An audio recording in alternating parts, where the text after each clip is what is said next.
Hi everyone, I'm Amanda Wilson. I'm 25, a marketing manager at Thompson & Company. Life was perfect, until it wasn't. It all started 6 months after Lucas and I got married. Baby, my parents aren't getting any younger. We should move in with them, Lucas said one evening. His warm brown eyes convinced me it was the right thing to do. Of course, sweetie. They've been so kind to me, I replied, unaware of what lay ahead. The first week was pleasant enough. Margaret, my mother-in-law, gave me a tour of their sprawling Victorian mansion. This will be your home now, dear. We do things differently here, she said. That should have been my first red flag. At dinner, Margaret would glare at my phone. Amanda, why is your phone always in your hand? It's rude during family time. I tried to explain. I was just checking work emails. But she'd snatch it from me. I'll return it when you need it for work. Lucas sat there, silent, just stirring his soup. Mom's right, honorable, let's focus on family. Next came the financial control. Your paycheck should go into our family account, Robert, my father-in-law, announced one morning. We pool resources here. When I protested, Margaret interjected, we provide everything you need. Lucas nodded in agreement, leaving me feeling trapped. Linda, Lucas's sister, observed my every move from her room across the hall. Mom, Amanda was on the phone in the backyard for 30 minutes today, she'd report. I felt under surveillance 24/7. My only solace was Rachel, a friend from work. This isn't normal, she whispered over lunch one day. I tried to brush it off. They mean well. But deep down, I knew she was right. My brother Mark noticed the change in me too. Sis, you look different. Everything okay? He asked during a rare visit, but I'd lie, I'm fine. Margaret's sharp gaze from the kitchen window reminded me to stay quiet. One day Sarah, our neighbor, slipped me her number while we were out getting the mail. If you ever need to talk, I hid that number in my work badge, knowing it might be my only lifeline. The final straw was when they installed cameras throughout the house. It's for security, Lucas explained. But each night, I saw Margaret studying the footage, taking notes. I felt like a prisoner under constant surveillance. One evening, I answered the house phone to hear from my cousin Janet. The second I hung up, Margaret stormed in. You answered our phone without permission? There are rules in this house. Sarah heard the shouting from across the fence. Everything okay? She called. Margaret scowled, mind your business, as she yanked me back inside. That night, lying in bed, I realized my perfect marriage had turned into a nightmare. But they didn't know one thing. I was already planning my escape. They thought they had me trapped, but Amanda Wilson doesn't break that easily. Not anymore. Then, one evening, Lucas came into our room. Your mother's in the hospital, he said coldly. Who told you? I asked, heart racing. I called home. She had a heart attack. At that moment, Margaret burst in, her face red with anger. You used the house phone without permission? She hissed. My mother is sick. I had to. Living under our roof means following our rules, Margaret spat. She marched me down to the dining room, where everyone was seated.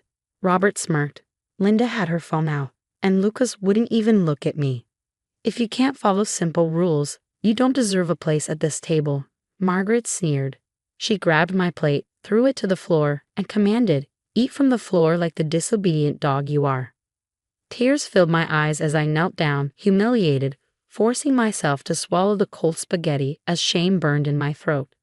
The next day, Linda announced gleefully, look what I found. She held up my grandmother's sapphire necklace. It was hidden in Amanda's drawer, she said smugly. Thief, Margaret yelled. First disobedience, now stealing. Check the security cameras. I begged them to check the security footage, insisting it would show Linda sneaking into my room. But Robert just smirked. Unfortunately, the cameras were down yesterday. Then they locked me in my room for 2 days. Until you learn respect, Margaret sneered as she shut the door. But I used that time well. I hid in a small camera, recording their voices through the walls. One evening, I caught Lucas murmuring to Linda outside my door. Should have married her for her money like we planned, but her family's broke. Total waste. At least we're getting her salary. Linda laughed, and those fake investment documents you made looked pretty convincing. I recorded everything. The abuse escalated. They controlled my bathroom breaks, forbade me from work calls, drained my bank accounts. One morning, as I tried to leave for a client meeting, Robert blocked the door. Going somewhere? He asked. Cancel it. Margaret needs help cleaning. I feigned defeat, nodding. Yes, sir. Inside, I was only getting stronger. Late at night, I overheard Lucas on the phone, slurring his words. Yeah, cook the books real good. Boss won't notice the missing funds. What audit? He carelessly left documents lying around, and I snapped photos of wire transfers, fake accounts, evidence of this fraud. Linda grew bolder with her theft. My wedding ring vanished, then my watch. Each time they blamed me. Such a disappointment, Margaret sneered at dinner. No wonder your own mother had a heart attack. I ate silently, documenting every insult, every humiliation. They thought they were breaking me, but each word was another piece of my case. One night, Lucas grabbed my arm hard enough to leave a bruise. Mom says you've been acting suspicious, he hissed. I played along, acting frightened. I'm just trying to do better, I promise. He bought it, just as they all did, never realizing every bruise was photographed, every threat recorded, every document copied. My friend Rachel was my lifeline. Please tell me you got my message, I whispered into my hidden phone one day in the office bathroom. Girl, I've been worried sick. That bruise on your face. She began, but I cut her off. I can't talk long, I need your help. We planned quick, secret meetings when I had client calls. Rachel's car would wait 3 blocks away, hidden. She assured me, everything's backed up, safe in the cloud. Then, during one of our meetings, I whispered, I found something in Lucas's briefcase. They're running insurance scams through the family business, claiming fake damages. That's how they're funding their new beach house. The tax forms I copied showed they hadn't paid taxes in years. Robert was funneling money through offshore accounts hidden under layers of fraud. One night, as I cleaned in Margaret's office, a stack of real estate papers slipped out of Lucas's drawer. Properties flipped multiple times in a single day, values inflated with each sale. I quickly photographed everything. Just tidying up, Margaret. I called upstairs, my heart racing. During a supervised visit, my brother Mark slipped me a card from a domestic violence advocate. Dropped my keys, he whispered, bending down. Jennifer's expecting your call. I kept that card hidden, knowing it might be my way out. Jennifer, my advocate, became my silent ally. Keep gathering evidence, she advised. Meanwhile, Sarah, my watchful neighbor, captured everything she saw and heard. Heard the screaming again last night. She told me over the fence while I pretended to garden under Margaret's watchful eye. Got it all on video, even that thing with the garden hose. Linda's obsession with surveillance backfired. She'd recorded her own threats, thinking she was catching me in the wrong.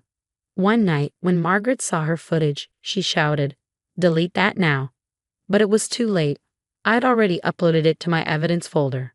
Lucas was getting sloppy. One evening, after a few too many drinks, he left his laptop open. Come to bed, baby, he called. But I was busy snapping photos of emails about fake insurance claims. Just finishing up some business, he slurred. Of course, honey, I replied, click, click, click. The next morning, as I made breakfast, Margaret watched me with satisfaction. You're finally learning your place. Yes, Mother Margaret, I replied, every word recorded by the hidden camera in my necklace.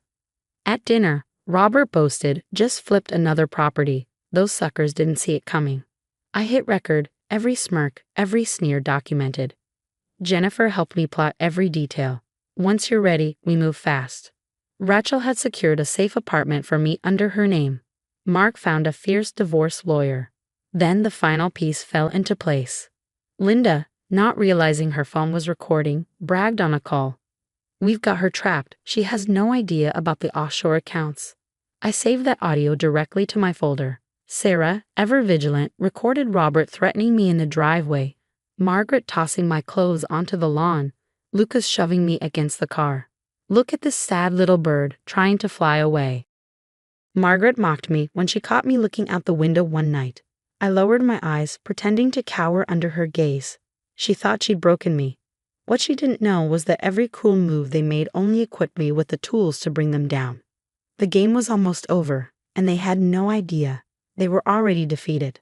It all came to a head when my boss insisted I attend a mandatory week-long business conference. Margaret's face turned purple with fury when I mentioned it. Absolutely not, she shouted, but I wasn't backing down.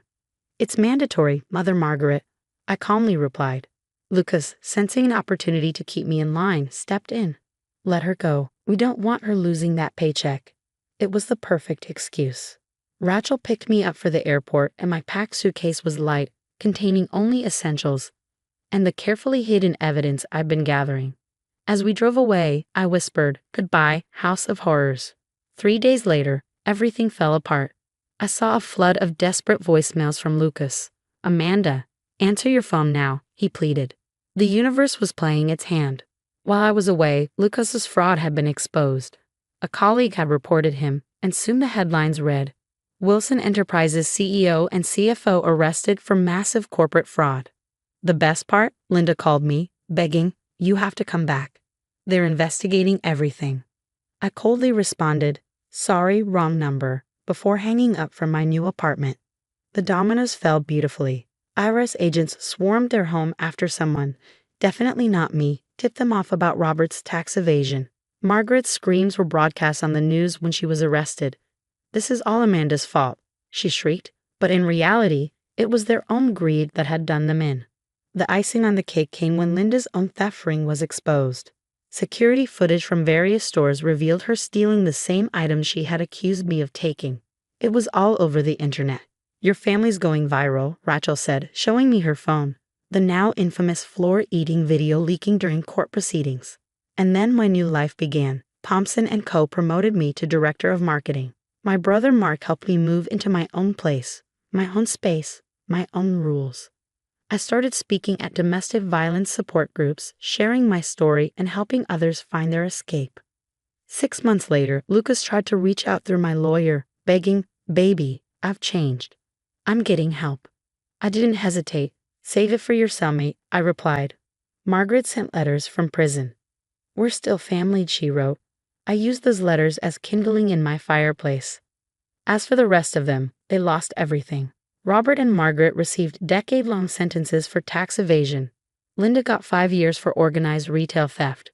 The Wilson family business was liquidated to pay victims, and their beloved Victorian house was seized by the government. Their social standing was obliterated by their own recorded abuse. One night, over wine in my new backyard, Rachel asked, "Did you plan all this?" I smiled. "Nope, I just planned my escape." They destroyed themselves. My story went national. The floor-eating video sparked outrage and eventually led to stronger domestic violence laws. A support group member told me, "You're an inspiration." But I shook my head. I'm not an inspiration. I'm just a woman who refused to stay broken. Last I heard, Lucas was serving 15 years. He still sends birthday cards I never open. Margaret and Robert lost everything, both their beach house and their offshore accounts. Linda now writes true crime stories from prison, which is so ironic. As for me, I'm thriving. My marketing firm is successful, my home is peaceful, and my life is mine again. Sometimes I drive past their old house. A new family lives there now, and I can hear the sound of laughter coming from the open windows. The golden cage that once trapped me is now empty, and this bird, she's soaring free. Remember my story, not for revenge, it was just karma doing its job. Remember it because you're stronger than you think. No cage, no matter how gilded, is worth your freedom. What would you have done if you were in my shoes? When Margaret forced me to eat from the floor, would you have quietly gathered evidence like I did, or would you have confronted her right then and there? Some people say I should have fought back immediately, but I chose the long game. What do you think? Share your thoughts in the comments below. If you want to hear more stories of triumph over toxic people, don't forget to hit that like button and subscribe. Your support helps me continue sharing real-life experiences that can help others recognize and escape abusive situations. Stay strong, and remember, sometimes the quietest revenge is the most powerful.